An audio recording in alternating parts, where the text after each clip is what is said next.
அருமை நண்பர் சந்தானம் சாரோட ராஜ் ரிட்டர்ன்ஸ். ராஜ் வந்துட்டான்னா அப்படின்னு அவருக்கு அந்த ரோலை நான் பண்ணால் நல்லா இருக்கும்னு நினச்சிருக்காரு. என்னை கேட்டார்.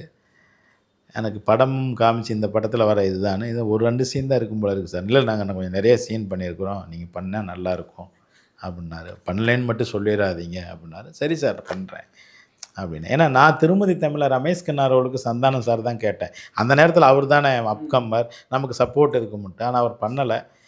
அவர் கேட்கும்பொழுது நம்ம பண்ணலன்னு சொன்னால் அதே ரிவெஞ்சாக இருக்கும்னு சொல்லிட்டு நான் பண்ணுறேன்னு சொன்னேன். சரியா ரமேஷ் கண்ணா கூட ஒரு ஃப்ரெண்டாக நடிக்க முடியும்னு எனக்கு ஒரு கட்ஸ் இருக்குதுன்னா நீங்கள் என்ன யோசிச்சுக்கோங்க. நான் எவ்வளோ பெரிய அவரோட ஏஜு, வயசு, உயரம், என்ன அனுபவம், என்னோட நண்பர் மாதிரி நடிச்சிருப்பேன். நீங்கள் படத்தில் எங்கேயாவது நண்பனா இல்லைன்னு தெரிஞ்சால் சொல்லுங்கள்.